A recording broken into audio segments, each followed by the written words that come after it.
YouTube, how's it going? The Goat House is back. We got score predictions for Week 16 of the NFL season, picking every game, taking a look at the spreads on each of these games too, see if there's worth putting money on here. Do this video every single Wednesday afternoon. We have straight up picks with the other guys, the Goat House up. We got power rankings. We got a recent mock draft, head coaching candidates video. We got all kinds of content here, so join us, like, subscribe, turn notifications on. Follow our Twitter, link down below for that. Recent videos down there as well. Check it out. Be much appreciated. Score predictions. Thursday night's a good one. And maybe a little, it's not that bold, I think, going Titans here. It's a little bold because the 49ers are just playing, right now at this moment, they are the better team than over the Tennessee Titans. They're playing much better football. They're playing physical on both sides of the ball. That's why they are winning games, really. I just got a feeling about the Titans this one. It's definitely a toss-up. They're underdogs by 3.5. Titans have played very well in prime time this year. See them beat the Rams most recent one. They beat the Bills, too, when they were hot and kind of set them cold, too. So, really the problem with the Titans is their offense. They don't have anything special going for them right now, but I love the way their defense is playing. Their defense is playing very good football here. And on top of that, the Niners are beating teams just pounding the football. And exhausting defenses, but the Titans are second best in the league, and they're pretty damn good at it, stopping the run. So that's going to be an interesting matchup. 49ers run game versus Titans run defense. So that's kind of why I'm feeling the Titans here. Titans in prime time, usually good bouncing back after a loss, and they have that run defense. But do they have enough on offense? If they were to lose this game, I think it would be because they don't have enough on offense. Which is very possible. Garoppolo's been playing well. The Titans might be able to get their hands on the ball once or twice here, and that could be a difference as well. So we'll see if primetime Titans is a thing. I'm feeling them in a very tight game, 23-21. For another good reason for the 49ers is the Titans have been playing really good red zone defense. The 49ers are the best red zone offensive team here, so that's why it's interesting. I think when they make those trips, which Titans defense is good, so how many trips will there be? Maybe the 49ers do execute, win those battles when they make those trips to the red zone. I'm feeling the Titans. 49ers are playing better ball right now, though. That's a tough one. I do like the 3.5 for the Titans. If they lose, I don't really see a scenario where they get dominated in this game. We'll see. Browns, Packers. I like the Packers on Christmas. They're favored by 7. I got them winning by 8. Browns still playing pretty good defense. That's the thing. How much will the Packers score here? Very solid offense. But the Browns are still playing pretty good defense.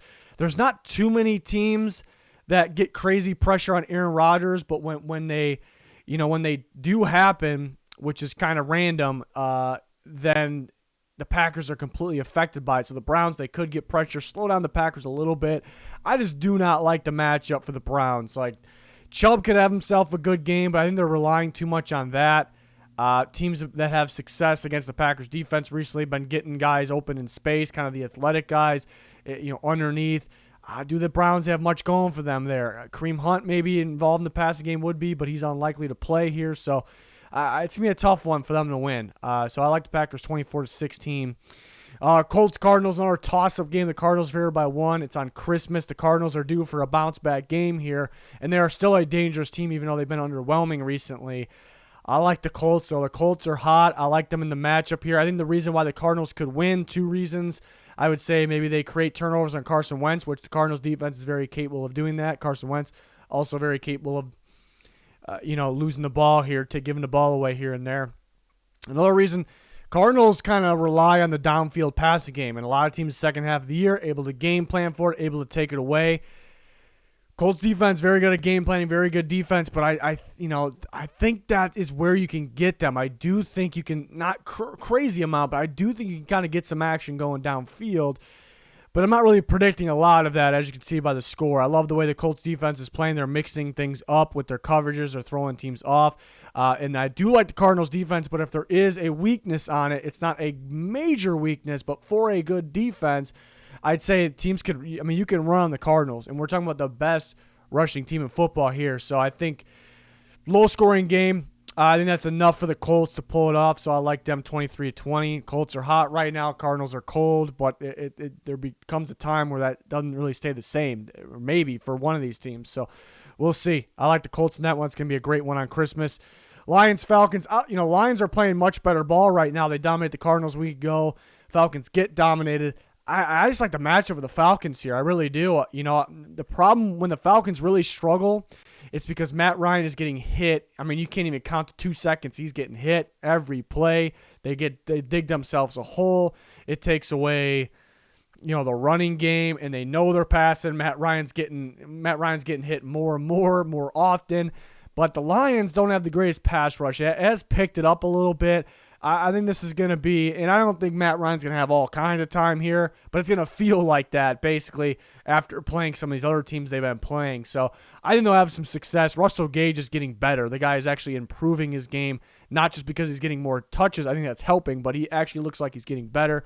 Cordero Patterson wasn't a factor last week. I think the Lions have their hands full with guys like Cordero Patterson, Russell Gage, Kyle Pitts.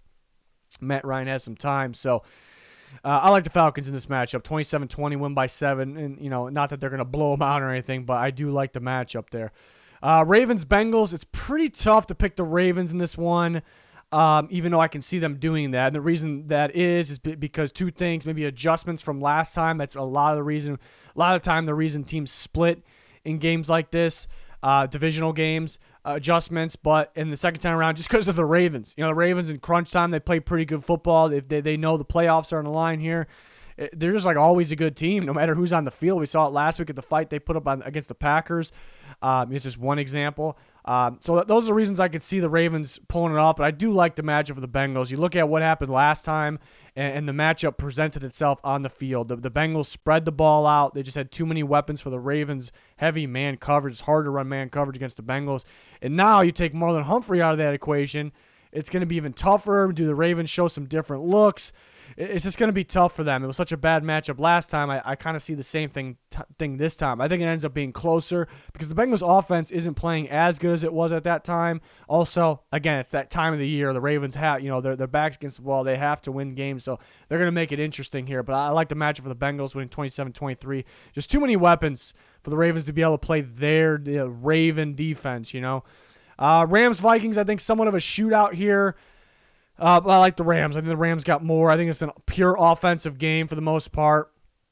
I do think there'll be defensive moments. For an example, I think Aaron Donald will cause a ruckus there for the Vikings. And the Vikings may blitz and have a good play here and there because of the blitz, created a play off that possibly. But I think mainly offense of game here with two teams with tremendous weapons on their offenses. But I think the Rams just got a little bit more juice here with their collection of weapons.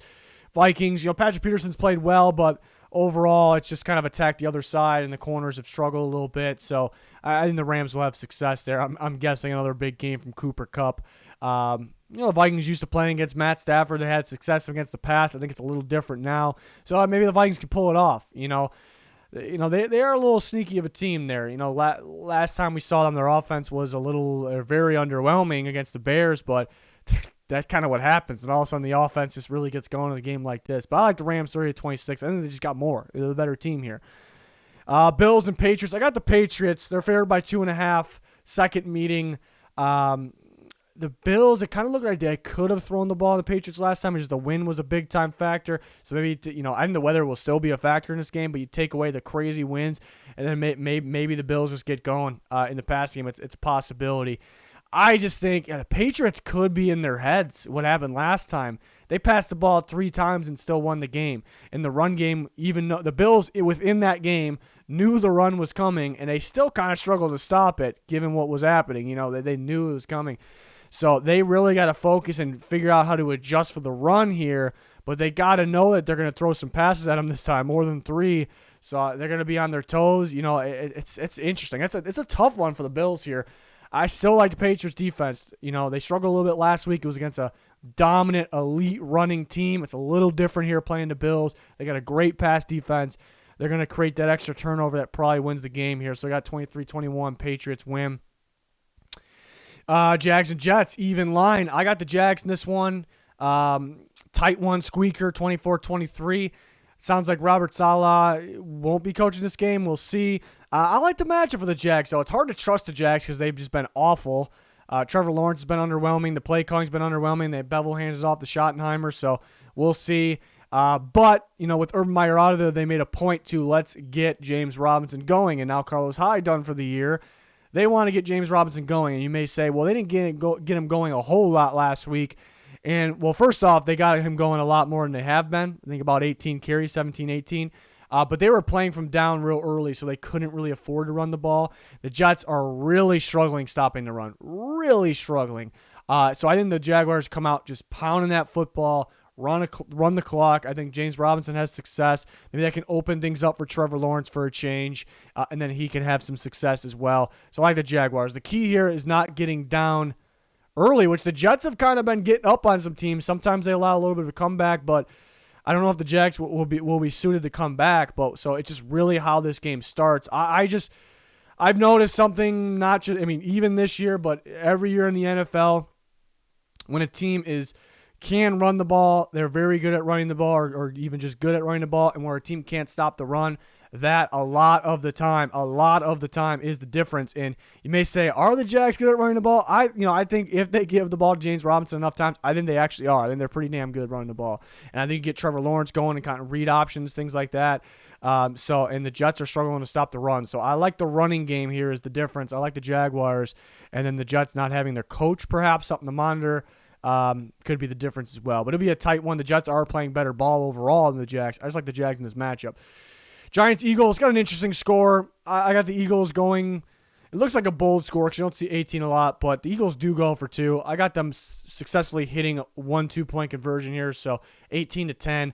Giants don't have much going on offense, whether it's Glennon, who's not good, and Fromm, who is inexperienced, especially with this team. Eagles are playing much better defense in the second half of the year. They'll get some turnovers. They won't allow much. They played each other not too long ago. It was extremely low scoring. Giants end up pulling it off. The Eagles got a little more in this one, and they pull it off here 18-10. I was surprised they were favored by 10, even though I have it kind of close there. I was surprised it was that much just based on what happened last time, but just not much going on for the Giants right now. It's very tough to pick them to stay in games here. But it may look like they'll stay in this game because they do still got a very good defense, and their defense gave the Eagles problems last time. So 18-10, Eagles what I got. Bucks missing a load of top-tier playmakers. I still like them winning. I still think it's a bad matchup for the Panthers. And apparently we'll see it right before I went to go record this, actually, or a little bit ago, actually. I saw that Cam Newton will start, but Sam Darnold will probably get some reps. So look out for Darnold. But you got to pass on the Bucks to beat them. Panthers are still, I don't know what they are, but with Cam Newton, they're run Cam, run Hubbard. They're not really much of a passing team. If they are, screen passes, I mean, end around's not really a pass, but, so I don't know if they have the tools to beat them with their offense. So I only have them scoring 14, bit of a kicker situation as well. But I do like the Panthers' defense still. I do like them. So with the Bucks without their weapons and going against pretty good defense, I don't think they run it up, but I do think they run the ball because if there is something you could do on the Panthers' defense, I think it's running the ball. I actually think Ronald Jones has a pretty big game here. I think they focus on that. I do. I think the Bucks we're missing guys. Let's just get out of here with a win. Let's not overdo it. Let's run the ball because we can. We still think we can, and let's run the clock and get out of here. So I think that kind of be the focus. I mean, it's really not a Brady mentality though, so I could be wrong, but. I have a feeling Ronald Jones has a pretty solid game. Runs the clock. 23-14. I was surprised by the 11 line, even though I'm not too far from there. But I got the Bucks still. Chargers, Texans. The Chargers missed some key guys on that reserve list. Joey Bosa being a big one. I still like the matchup for them. I think Justin Herbert really gets after this defense. I think he has success deep downfield. Does what he does here. Goes out and does it here. I think he's been heating up again too. I don't think the Texans defense presents any problems for him. So I think he has success through the air. I think the receivers catch the ball a little better than last week, and that'll be the difference. Maybe they don't get the normal pass rush they get, without a guy like Bosa if he is out. I just still like the matchup for them. I just don't see that. The Texans have been playing a little better. Davis Mills playing better, getting Brandon Cooks going, but I still like the matchup. I don't see them having much going for them in this one. So 31-17. Bears, Seahawks. Something was telling me on Monday, before the Bears-Vikings game, I was looking over the schedule for this week, 16. I was like, the Bears might beat the Seahawks. I just kind of like that matchup, very low scoring. I still like the Bears' defense to make plays. Seahawks offense, I'm not really sold on because they're going 3 and out so much against. They're even doing against teams we're not so sure are even that good. They have picked it up a little bit, but then I saw the Bears play on Monday night, and they are just struggling. They're struggling offensively. I just don't think they have enough offensively. The Seahawks playing pretty good defense. Seahawks just make that extra play that the Bears cannot make. That's really what the difference here is, though.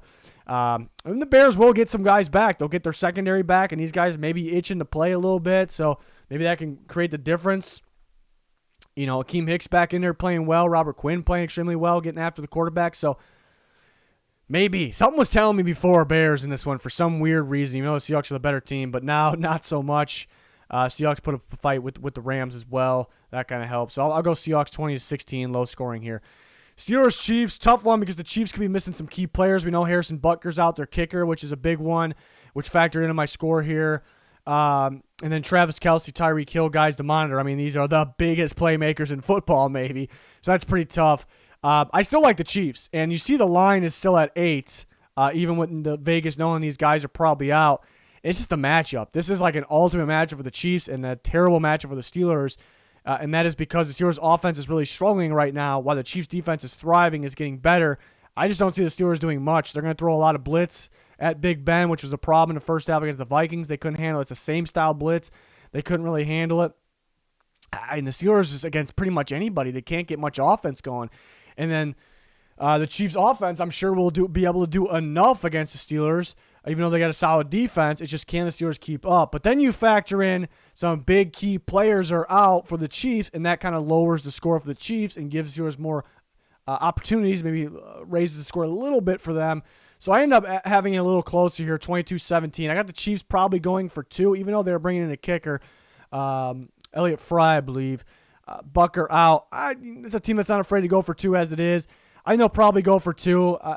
In my score, I had them succeeding on 2, failing on 1. So I had 22-17. Steelers defense with the Chiefs maybe missing those weapons kind of keeps it a little close here.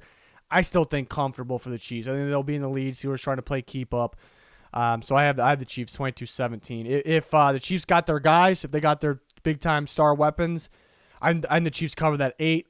But the line will probably also increase, obviously. Broncos Raiders, a tough one because the Raiders are a lot worse since the last time I played the Broncos. Second half of the year, the Raiders are worse. I think the Broncos might be a little better, actually, the second half of the year. Even though they had some hiccups here and there, I think they're actually a little better. Their defense is playing like one of the better defenses in football. Raiders struggling a little bit offensively. I don't know what happened when they scored all those points against the Cowboys on Thanksgiving. Not sure where that came from. Maybe we can get something like that going again. Probably not.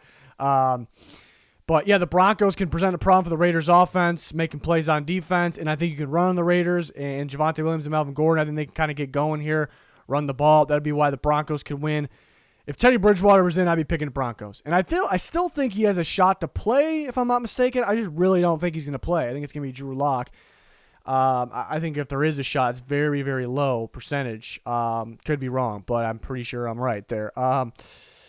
Yeah, so I don't trust Drew Lock. I think the Raiders actually are the ones that make that extra play on defense because the poor quarterback play on that side. But maybe it depends on the start. If the Raiders come out, pound the football, and get down there and score, very, very realistic, and they get a pick or something on defense, which is realistic, it's what they do. Or maybe they start with the pick and then go pound the football and score.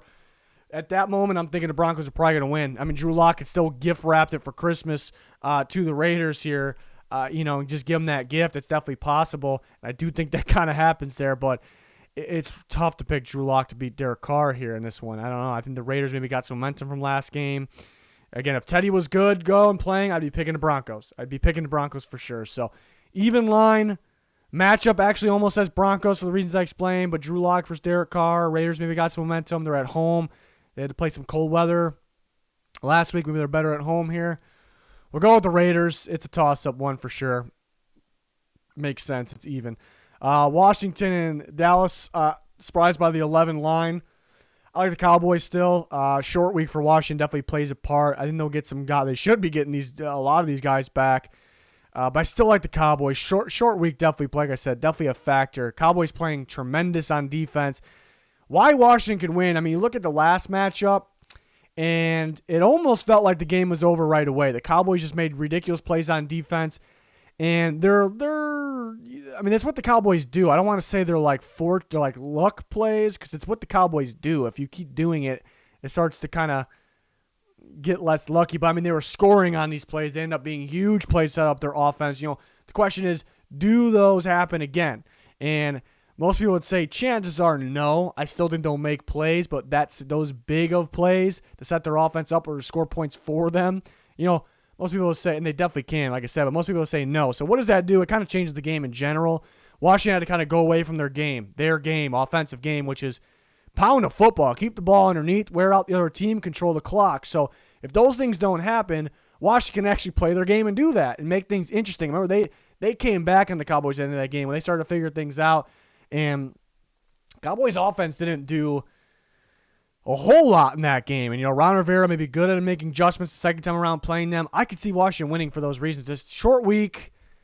It's tough. It's tough to pick them, though. The Cowboys are just so dominant on defense right now, and we know they can make that extra play or 2 or 3 on offense with the players they have. So I'm going to go Cowboys 26-20. I was surprised by that 11 line in that Sunday night game. Monday night game, the defensive ball game for sure. Saints are favored by 3. I'm thinking the Dolphins win by 3. I like the Dolphins in this game. If they were home, I'd feel very good about the Dolphins, actually. I just like the matchup, but it's a game that can go either way. In New Orleans is kind of like, all right, this is it. We got to make the playoffs. We got to go on a run. They did that against the Buccaneers, so they might be kind of in that mode, and that's why when not at home here with the momentum, the energy, knowing they got to make the playoffs, and they're a playoff team, they can go out and win. I could definitely see that for sure, but I don't know. I keep thinking of, and it's not the same game. It's not the same matchup that was weeks ago. But I kept thinking of the primetime game of the Dolphins versus the Ravens. That's where the Dolphins defense really started getting it going, and they completely took away the Ravens running game. Wouldn't let Lamar run all over the place. The underneath plays. I think they're going to limit Taysom Hill in this offense. What they try to do underneath. Many teams have been. Just the teams that can't stop the run struggle to stop it. And the Dolphins, last year they couldn't stop the run. It's a whole different defense now, I think. So I think they limit that for sure. The Dolphins' offense could be sloppy. Tua could be a little sloppy with the ball, even though he's been playing better. So the Saints can do the same thing. They can stop it. They can be at lockdown defense. They can take the ball away. The Dolphins might be the best playmaking defense in football, though. They get their hands on the ball. I think they do that. I think they take away that run, force the Saints, Taysom Hill in that uncomfortable situation, and they may score on defense in this game. Both teams could score. The Dolphins may score twice in this game. And I think they can get that. I think Jalen Waddle might be the difference if he's back. I think he will be. I think they already activated him. I think that's just something, maybe the Bucs don't have, maybe what the Saints don't have to deal with every week. It's a guy that takes the top off. You got to play back.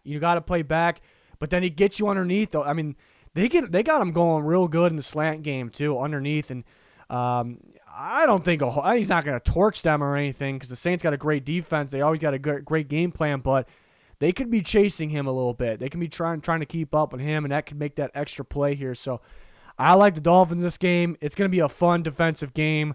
Even though the Bucs Saints is a defensive game, it was 9-0. It wasn't that fun of a game. If you're a Saints fan, I'm sure it was fun.